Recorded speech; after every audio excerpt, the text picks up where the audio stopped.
Welcome to next exam. आज है 18 अक्टूबर 2025 और 18 अक्टूबर 2025 से करंट अफेयर्स के जितने भी इंपॉर्टेंट क्वेश्चन बन सकते हैं सारे हम इस वीडियो में डिस्कस करेंगे और हर क्वेश्चन से रिलेटेड इंपॉर्टेंट फैक्ट भी मैं आपको बताऊंगा।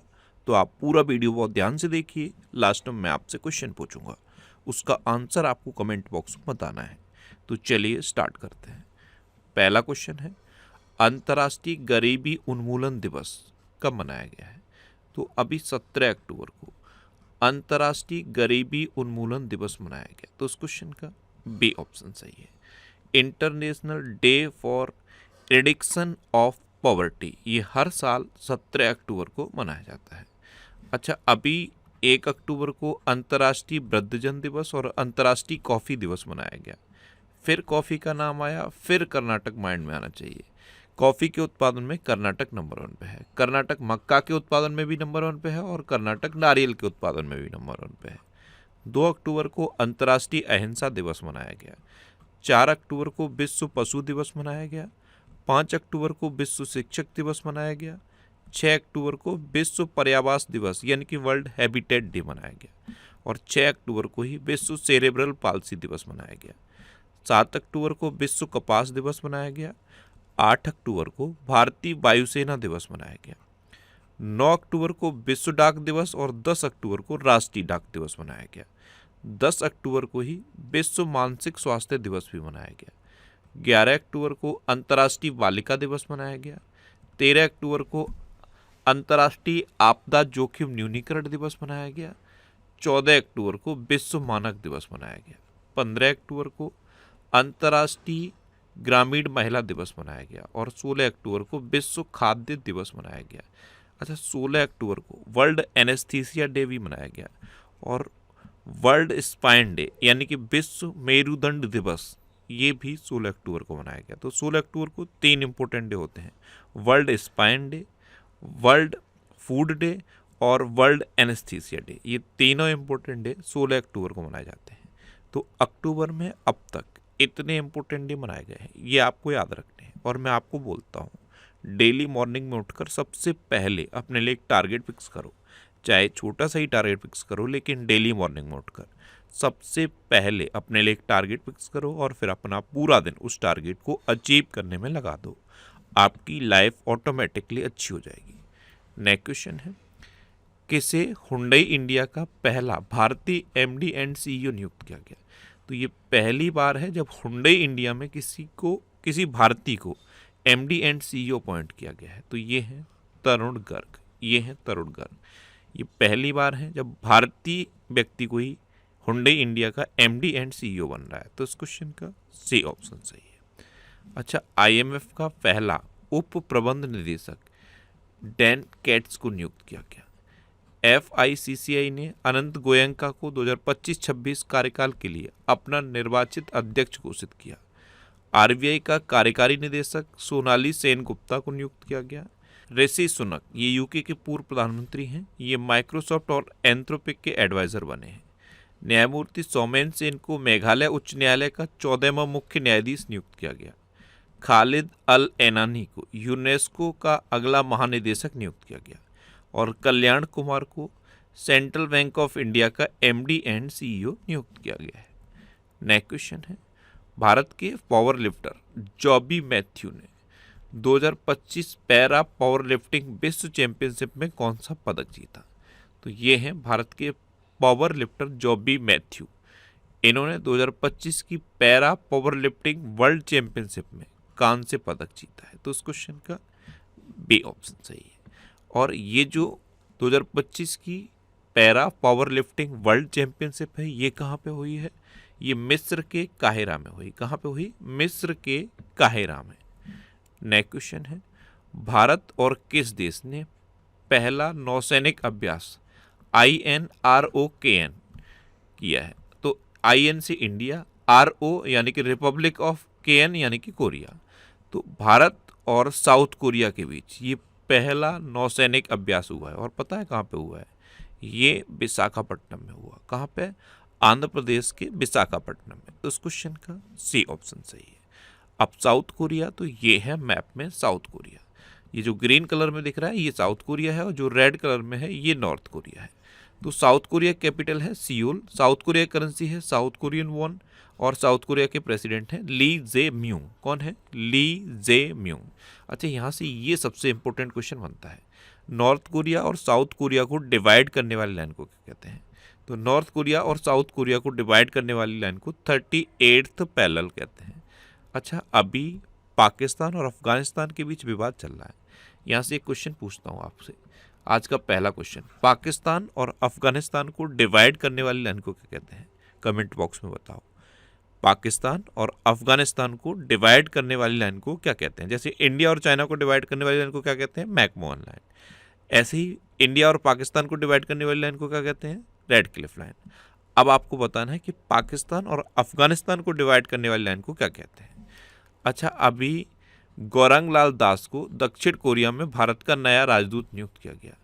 अमेरिका, दक्षिण कोरिया और जापान ने दक्षिण कोरिया के जेजी द्वीप पर पास फ्रीडम जैज सैन्य अभ्यास किया। अच्छा, दक्षिण कोरिया ने स्कूल कक्षाओं में फोन पर राष्ट्रव्यापी प्रतिबंध लागू कर दिया है। दक्षिण कोरिया ने 64 वर्षों में पहला असैन्य रक्षा मंत्री नियुक्त किया है और इनका नाम है आंग यू बैक। अच्छा, दक्षिण कोरिया सरकार ने भारतीय अभिनेत्री अनुष्का सेन को सम्मानित किया। अंतरिक्ष अनुसंधान के बारे में वैश्विक सम्मेलन दक्षिण कोरिया में हुआ और दक्षिण कोरिया ने कुत्ते के मांस की खपत और बिक्री पर प्रतिबंध लगाने वाला विधेयक पारित किया। नेक्स्ट क्वेश्चन है, किसने केदारनाथ रोपवे प्रोजेक्ट प्राप्त किया है? अभी आप अगर केदारनाथ जाते हो तो आपको 12.9 किलोमीटर की मतलब जो हाइकिंग है वो करनी पड़ती है। अब ये जो 12.5 या 12.9 लगभग 13 किलोमीटर है, ये जो हाइकिंग थी ये 9 घंटे में होती थी। अब ये रोपवे प्रोजेक्ट बनेगा और ये हाइकिंग मात्र 36 मिनट में हो जाएगी। और ये जो रोपवे प्रोजेक्ट बनेगा, ये रोपवे प्रोजेक्ट अडानी ग्रुप को मिला है, ये रोपवे अडानी ग्रुप बनाएगा। तो इस क्वेश्चन का बी ऑप्शन सही है। नेक्स्ट क्वेश्चन है, किसने 30वीं सीनियर महिला राष्ट्रीय फुटबॉल चैंपियनशिप जीती? तो ये मणिपुर ने जीती और पश्चिम बंगाल को हरा कर जीती। तो इस क्वेश्चन का डी ऑप्शन सही है। अच्छा, मणिपुर ने जीती है तो ये है मैप में मणिपुर। मणिपुर की कैपिटल है इम्फाल। मणिपुर के चीफ मिनिस्टर हैं एन बीरेन सिंह और मणिपुर के गवर्नर हैं अजय कुमार भल्ला। कौन है? अजय कुमार भल्ला। अच्छा, मणिपुर में मेरा हौचोंगमा महोत्सव मनाया गया। 14 में सिराराखोंग हथई मिर्च महोत्सव का उद्घाटन मणिपुर में हुआ। मणिपुर के चिड़ियाघर में एशियाई विशालकाय कछुओं का पहला कृत्रिम प्रजनन किया गया। मणिपुर की कैबिनेट ने AIIB के सहयोग से चल रही शहरी सड़क परियोजना को मंजूरी दी। मणिपुर में 13 अगस्त को देशभक्त दिवस मनाया गया। पहले खेलो इंडिया बीच गेम्स की पदक तालिका में मणिपुर शीर्ष पर रहा। जस्टिस M सुंदर ने मणिपुर के उच्च न्यायालय के मुख्य न्यायाधीश के रूप में शपथ ली। और मणिपुर में सिरोई लिली महोत्सव 2025 का 5वां संस्करण हुआ। नेक्स्ट क्वेश्चन है, भारत और किस देश के बीच 5वां समुद्र शक्ति नौसैनिक अभ्यास आयोजित हुआ है? तो ये अपने देश भारत और इंडोनेशिया के बीच आयोजित हुआ है। तो उस क्वेश्चन का सी ऑप्शन सही है। अब इंडोनेशिया, तो ये है मैप में इंडोनेशिया। इंडोनेशिया कैपिटल है जकार्ता। इंडोनेशिया की करेंसी है इंडोनेशियन रुपया और इंडोनेशिया के प्रेसिडेंट हैं प्रबोवो सुबियांतो। कौन है? Prabowo Subianto. अच्छा, इंडोनेशिया दुनिया का चौथा सबसे अधिक आबादी वाला देश है और सबसे बड़ी मुस्लिम आबादी इंडोनेशिया में है। अच्छा, इंडोनेशिया दुनिया का सबसे बड़ा द्वीप समूह है और नारियल के उत्पादन में दुनिया भर में इंडोनेशिया शीर्ष पर है। जैसे भारत में कर्नाटक नारियल के उत्पादन में नंबर 1 पे है, ऐसे ही दुनिया भर में इंडोनेशिया नारियल के उत्पादन में नंबर 1 पे है। भारत और इंडोनेशिया के बीच में गरुड़ शक्ति एक्सरसाइज होती है। कौन सी? गरुड़ शक्ति। अच्छा, US और इंडोनेशिया ने सबसे बड़ा सुपर गरुड़ शील्ड अभ्यास लॉन्च किया। 17 अगस्त को इंडोनेशिया का स्वतंत्रता दिवस मनाया गया। एशिया प्रशांत मिड एमेच्योर गोल्फ चैंपियनशिप का आयोजन इंडोनेशिया में किया गया। इंडोनेशिया में माउंट लेबोटोबी लाकी लाकी ज्वालामुखी फटा। इंडोनेशिया ब्रिक्स के नए विकास बैंक में शामिल हुआ। इंडोनेशिया के माउंट डुकोनो ज्वालामुखी में विस्फोट हुआ। 5वां बहुपक्षीय नौसैनिक अभ्यास कोमोडो इंडोनेशिया में हुआ और इंडोनेशिया में माउंट एबू ज्वालामुखी फटा है। नेक्स्ट क्वेश्चन है, हाल ही में कौन IUCN प्रजाति उत्तरजीविता आयोग के पहले एशियाई अध्यक्ष बने? तो ये विवेक मेनन बने, यानी कि इस क्वेश्चन का ए ऑप्शन सही है। ये है विवेक मेनन और यही IUCN प्रजाति उत्तरजीविता आयोग के पहले एशियाई अध्यक्ष बने हैं। नेक्स्ट क्वेश्चन है, किसने गूगल क्लाउड के साथ AI म्यूजिक अवतार के लिए समझौता किया? तो ऑस्कर विजेता संगीतकार हैं AR रहमान। कौन? AR रहमान। इन्होंने अभी गूगल क्लाउड के साथ AI म्यूजिक अवतार के लिए समझौता किया। तो उस क्वेश्चन का सी ऑप्शन सही है। नेक्स्ट क्वेश्चन है, हाल ही में भगोड़ों का प्रत्यर्पण चुनौतियों और रणनीति सम्मेलन कहाँ हुआ है? तो भगोड़ों का प्रत्यर्पण चुनौतियां और रणनीति सम्मेलन ये अभी नई दिल्ली में हुआ और इसका उद्घाटन हमारे गृह मंत्री अमित शाह ने किया है। तो इस क्वेश्चन का बी ऑप्शन सही है। नेक्स्ट क्वेश्चन है, भारतीय नौसेना ने जहाज पर जीवन गुणवत्ता बढ़ाने हेतु किस IIT के साथ साझेदारी की? तो भारतीय नौसेना ने जहाज पर जीवन गुणवत्ता बढ़ाने के लिए IIT दिल्ली के साथ साझेदारी की है। तो इस क्वेश्चन का सी ऑप्शन सही है। अब IIT की बात है तो अभी IIT भुवनेश्वर ने नमो सेमीकंडक्टर लेबोरेटरी स्थापित की जाएगी। भारतीय वायुसेना और IIT रोपड़ ने स्वदेशी प्रौद्योगिकी विकास के लिए समझौता ज्ञापन पर हस्ताक्षर किए। भारत ने IIT मद्रास को संयुक्त राष्ट्र AI उत्कृष्टता केंद्र के रूप में नामित किया। अच्छा, खेल नवाचार को बढ़ावा देने के लिए स्पोर्ट्स अथॉरिटी ऑफ इंडिया और IIT दिल्ली ने समझौता किया। IIT जोधपुर ने भारतीय भाषाओं और विरासत के लिए AI उपकरण विकसित किए। NIRF रैंकिंग 2025 में IIT मद्रास टॉप पर रहा और IIT पलक्कड़ ने भारत का पहला AI संचालित लर्निंग ऐप ट्यूटोज लॉन्च किया। एक क्वेश्चन पूछूं IIT से रिलेटेड, आज का दूसरा क्वेश्चन होगा, किस IIT ने सबसे हल्की व्हील चेयर YD1 लॉन्च की है? ये आज का दूसरा क्वेश्चन है, किस IIT ने अब तक की सबसे हल्की व्हील चेयर YD1 लॉन्च की है? आंसर बताओ। नेक्स्ट क्वेश्चन है, हाल ही में BLS इंटरनेशनल किस देश में भारतीय वीजा केंद्र संचालित करेगा?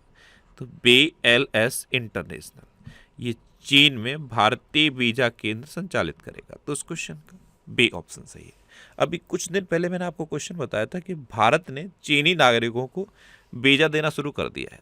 कुछ टाइम से ही रोक लगी थी, अब भारत ने ये फिर से देना शुरू किया है और BLS इंटरनेशनल सर्विस लिमिटेड ये अब चाइना में भारतीय वीजा देगा। तो चाइना में देगा ये। अब चाइना तो ये है मैप में चाइना की कैपिटल है बीजिंग, चाइना करेंसी है रेनमिनबी और चाइना के प्रेसिडेंट हैं जी जिनपिंग। और चाइनीज भाषा दिवस 20 अप्रैल को मनाया जाता है।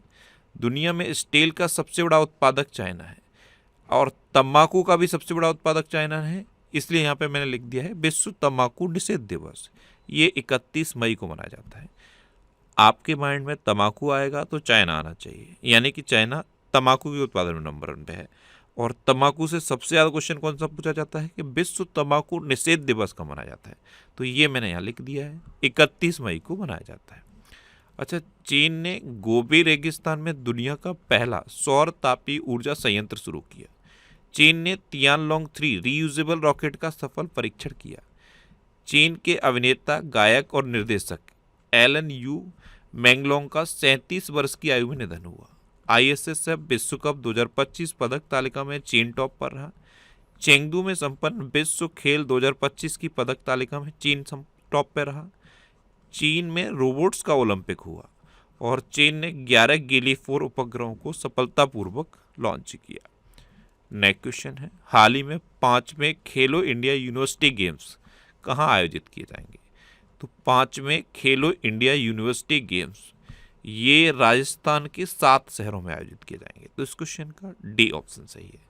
जयपुर, अजमेर, उदयपुर, जोधपुर, बीकानेर, कोटा और भरतपुर, इन 7 शहरों में 5वें खेलो इंडिया यूनिवर्सिटी गेम्स आयोजित किए जाएंगे। अब राजस्थान तो ये है मैप में राजस्थान की कैपिटल क्या है? जयपुर। राजस्थान के चीफ मिनिस्टर हैं भजनलाल शर्मा और राजस्थान के गवर्नर हैं हरेभाऊ किशन राव बागड़े। कौन है? हरेभाऊ किशन राव बागड़े। अभी मरुस्थलीय मृदा निर्माण तकनीक का उपयोग करके राजस्थान में पहली बार गेहूं की खेती की गई। राजस्थान के पहले नमो बायोडाइवर्सिटी पार्क का उद्घाटन अलवर में किया गया। सुप्रीम कोर्ट ने एस्बेस्टस उत्पाद के लिए राजस्थान की वैट छूट को रद्द किया। राजस्थान की विधानसभा में धर्मांतरण विरोधी विधेयक 2025 पारित हुआ। राजस्थान के एनजीओ एजुकेट गर्ल्स को 2025 के रमन मैग्सेसे पुरस्कार के लिए चुना गया। ये इंपॉर्टेंट है, 2025 का रमन मैग्सेसे पुरस्कार एक एनजीओ को मिला है, एजुकेट गर्ल्स को। अच्छा, राजस्थान के जैसलमेर में भारत का पहला फाइटोसौर जीवाश्म मिला और केंद्र सरकार ने कोटा बूंदी में 1507 करोड़ रुपए की लागत से ग्रीन फील्ड हवाई अड्डे के विकास को मंजूरी दी। अच्छा, राजस्थान में सरिस्का नेशनल पार्क है, रणथंभौर नेशनल पार्क है, केवलादेव घाना पक्षी विहार है और मुकुंदरा हिल टाइगर रिजर्व भी राजस्थान में है। एक क्वेश्चन पूछूं राजस्थान से रिलेटेड, आज का तीसरा क्वेश्चन होगा, राजस्थान में कहाँ पे सौर वाटिका स्थापित की जाएंगी? शहीदों के सम्मान में राजस्थान में कहाँ पे सौर वाटिका स्थापित की जाएगी? कमेंट बॉक्स में आंसर बताओ और कोशिश करना डिटेल में लिखने की। अच्छा, ये करंट अफेयर्स की बुक है, इसका ये 6th एडिशन आ गया है। इसमें पिछले 12 महीने के करंट अफेयर्स हैं और ये बुक आपको इतने सिटीज़ में अवेलेबल हो जाएगी। ये जो सिटी के नाम दिए हैं, हर शहर के आगे एक बुक शॉप का नाम दिया है, आप उस बुक शॉप पे कांटेक्ट करो, आपको ये बुक मिल जाएगी। और इसे आप ऑनलाइन अगर लेना चाहते हो तो ये अमेजन और फ्लिपकार्ट पे भी आपको मिल जाएगी। नेक्स्ट क्वेश्चन है, सरकार और किसके बीच प्रति वर्ष 2.5 लाख नौकरियां देने के लिए साझेदारी हुई है? तो सरकार ने अब जोमेटो के साथ साझेदारी कर ली है और ये जो 2.5 लाख नौकरियां हैं ना, ये जो आपको डिलीवरी एजेंट दिखते हैं, अभी तक क्या होता था, सरकार के पोर्टल पे इनको रजिस्टर नहीं किया जाता था। जो राष्ट्रीय करियर सेवा पोर्टल है एनसीएस, इस पर अब इनका रजिस्ट्रेशन होगा और सरकार इनके आंकड़ों को आपको दिखाएगी कि ये रोजगार हमने दिया है। तो प्रति वर्ष 2.5 लाख नौकरियां देने के लिए सरकार ने जोमेटो के साथ साझेदारी कर ली है। तो उस क्वेश्चन का सी ऑप्शन सही है। अब ये धीरे धीरे बढ़ेगा, फ्लिपकार्ट के एजेंट हैं, मिंत्रा के हैं, जितने भी ये गिग वर्कर्स आपको दिखते हैं, सरकार अब इनको अपने पोर्टल पर रजिस्टर करेगी, यानी कि इनका रजिस्ट्रेशन मैंडेटरी कर देगी और फिर आपको ये आंकड़े दिखाएगी ये रोजगार हमने दिया है। तो सरकार ने 2.5 लाख नौकरियां प्रति वर्ष देने के लिए जोमेटो के साथ साझेदारी की। नेक्स्ट क्वेश्चन है, हाल ही में G20 पर्यावरण मंत्रियों की बैठक कहाँ हुई? तो ये केप टाउन में हुई। तो इस क्वेश्चन का बी ऑप्शन सही है। साउथ अफ्रीका के केप टाउन में G20 पर्यावरण मंत्रियों की बैठक हुई है। अब लास्ट वीडियो के क्वेश्चन का आंसर। लास्ट वीडियो में मैंने आपसे क्वेश्चन पूछा था कि ग्लोबल फाइनेंस द्वारा किस बैंक को एशिया का सबसे सुरक्षित बैंक घोषित किया गया? तो ये DBS बैंक को घोषित किया गया, यानी कि इस क्वेश्चन का सी ऑप्शन सही था और लगभग सभी स्टूडेंट ने इसका आंसर सही दिया। मोस्टली स्टूडेंट ने इसके बारे में डिटेल में लिखा। मैं आपको एक बार फिर बोलूँगा, क्वेश्चन के बारे में आपको जितना ज़्यादा से ज़्यादा पता हो आप लिख दिया करो, क्योंकि जो चीज़ें आप लिख देते हो फिर उन्हें आप कभी नहीं भूलते।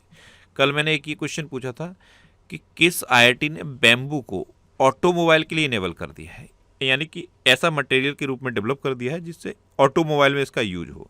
तो ये IIT गुवाहाटी ने किया है। दूसरा क्वेश्चन ये पूछा था कि जो वर्ल्ड प्रेस फ्रीडम इंडेक्स है उसमें कौन टॉप पे रहा? तो इसमें नॉर्वे टॉप पे रहा और भारत 151वें नंबर पे रहा। तीसरा क्वेश्चन ये पूछा था कि ह्यूमन राइट्स डे कब मनाया गया? तो ये 10 दिसंबर को मनाया जाता है। और फाइनल क्वेश्चन का आंसर था DBS bank, development bank of Singapore. तो इस तरह से आप भी डिटेल में लिखने की करो कोशिश, और अगर आप इतना डिटेल में लिखने लगोगे तो आपको चीज़ें बेहतर याद रहेंगी। अच्छा, ये नेक्स्ट एग्जाम का ऑफिशियल व्हाट्सएप चैनल है, इसे आप इस QR कोड को स्कैन करके ज्वाइन कर सकते हो। और ये टेलीग्राम चैनल है, टेलीग्राम पे मैं सारे PDF पोस्ट करता हूँ। कुछ स्टूडेंट के मैंने कमेंट पढ़े थे कि सर PDF नहीं मिल रहा है। आप इस नेक्स्ट एग्जाम चैनल को फॉलो करो, यहाँ पे अब 5 लाख से ज़्यादा सब्सक्राइबर हैं इस टेलीग्राम चैनल पे। ये आप ध्यान से देखो, कई लोगों ने फेक अकाउंट भी बना लिए हैं, तो आप ध्यान से देखो, जिस पर 5 लाख से ज़्यादा लोग जुड़े हुए हैं टेलीग्राम पे, उसे आप फॉलो करो। आपको रेगुलर PDF मिलेगी, मैं पर डे PDF पोस्ट करता हूँ। और इसके अलावा जो डेली PDF के अलावा और भी जो PDF हैं वो भी मैं पोस्ट करता रहता हूँ। टेलीग्राम अगर आप ज्वाइन नहीं कर पा रहे हो तो इस QR कोड को स्कैन करके भी आप ज्वाइन कर सकते हो। और ये 1000 करंट अफेयर्स की क्वेश्चन की सीरीज है UPSI के एग्जाम के लिए। अगर आप UPSI की तैयारी सीरियसली कर रहे हो तो इस सीरीज को जरूर कंटिन्यू करना। अब इसमें 10 से ज़्यादा पार्ट अपलोड हो गए हैं, 10 से ज़्यादा वीडियो अपलोड हो गई हैं। टोटल 1000 क्वेश्चन कंप्लीट किए जाएंगे विद एक्सप्लेनेशन। अगर आपने ये सीरीज कंप्लीट कर ली तो आपको UPSI के एग्जाम में करंट अफेयर्स की प्रॉब्लम नहीं रहेगी। और ये सीरीज कहाँ पे मिलेगी? यूट्यूब पर फैक्ट स्टडी चैनल पे। और फैक्ट स्टडी चैनल पे ही मैं वीकली वीडियोस भी अपलोड करता हूँ, तो ये वीकली वीडियोस भी आप देख सकते हो। अब आपके लिए रिवीजन के क्वेश्चन। सबसे तेज वनडे सेंचुरी लगाने वाली भारतीय खिलाड़ी स्मृति मंधाना बनी है। मसाकी काशीवारा ने 2025 एबेल पुरस्कार जीता है। यूपीआई भुगतान स्वीकार करने वाला 8वां देश कतर बन गया है। मणिपुर में मेरा होचोंगवा महोत्सव मनाया गया। सीआईएसएफ का महानिदेशक प्रवीण रंजन को नियुक्त किया गया। फिर मैं बता देता हूँ, आईटीबीपी का महानिदेशक प्रवीण कुमार को नियुक्त किया गया। साने ताकाइची ये जापान की पहली महिला प्रधानमंत्री बनी। आंध्र प्रदेश के लाल रेत के टीले यूनेस्को की संभावित सूची में शामिल हुए। भारत का पहला पूर्णतः सौर ऊर्जा से संचालित चिड़ियाघर कर्नाटक में बनाया जाएगा। प्रधानमंत्री मोदी ने जॉर्जिया मेलोनी की आत्मकथा की प्रस्तावना लिखी। एनसीआरबी की रिपोर्ट के अनुसार कोलकाता चौथे साल भारत का सबसे सुरक्षित शहर बन गया। लद्दाख में समुद्र तल से 19,400 फीट की ऊंचाई पर विश्व की सबसे ऊंची मोटर योग्य सड़क का निर्माण किया गया। सचिन तेंदुलकर ने अपना sports athletic brand 10XU launch किया। दिल्ली का नया चीफ सेक्रेटरी राजीव वर्मा को नियुक्त किया गया। भारत की पहली चीता सफारी मध्य प्रदेश के कूनो नेशनल पार्क में शुरू हुई। गृह मंत्री अमित शाह ने गोवा में माझे घर योजना शुरू की।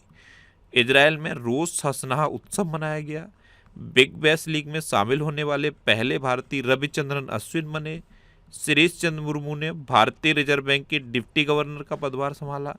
ये एम राजेश्वर राव के स्थान पर बने हैं। और आर्मेनिया IUCN का नवीनतम सदस्य बना। अब आपके लिए आज का क्वेश्चन है, किस राज्य सरकार ने UCC के तहत विवाह पंजीकरण नियमों को आसान बनाया है? 4 ऑप्शन दिए गए हैं, इनमें से आपको अपना आंसर बताना है। और इसके अलावा हम हमारे फेसबुक पेज पर previous year question daily post करते हैं, तो आप फेसबुक पर नेक्स्ट एग्जाम सर्च करके हमारा फेसबुक पेज ज्वाइन कर सकते हो, क्योंकि प्रीवियस ईयर क्वेश्चन आपको बहुत हेल्प करते हैं। अगर आपको किसी क्वेश्चन में कोई डाउट होता है या आपको अपने करियर से रिलेटेड भी कोई प्रॉब्लम है, तो आप इंस्टाग्राम, फेसबुक और एक्स पर इंद्रेश RC सर्च करके आप मेरे साथ जुड़ सकते हैं और कोई भी डाउट, कोई भी confusion without any hesitation discuss कर सकते हैं। तो ये था आज का हमारा करंट अफेयर्स का वीडियो। आपको ये वीडियो कैसा लगा प्लीज़ कमेंट बॉक्स में ज़रूर बताना। और अगर अभी तक भी आपने हमारे इस चैनल को सब्सक्राइब नहीं किया है तो इसे आप सब्सक्राइब कर लीजिए। आपको इस चैनल से निश्चित ही मदद मिलेगी। जब भी आपसे सब्सक्राइब करेंगे तो बराबर में एक बेल आइकन बन के आएगा, आप उस बेल आइकन पर जरूर क्लिक कर लें, जिससे कि आपको डेली मॉर्निंग में करंट अफेयर्स की वीडियो मिलती रहे। Next exam always with you. Thanks for watching.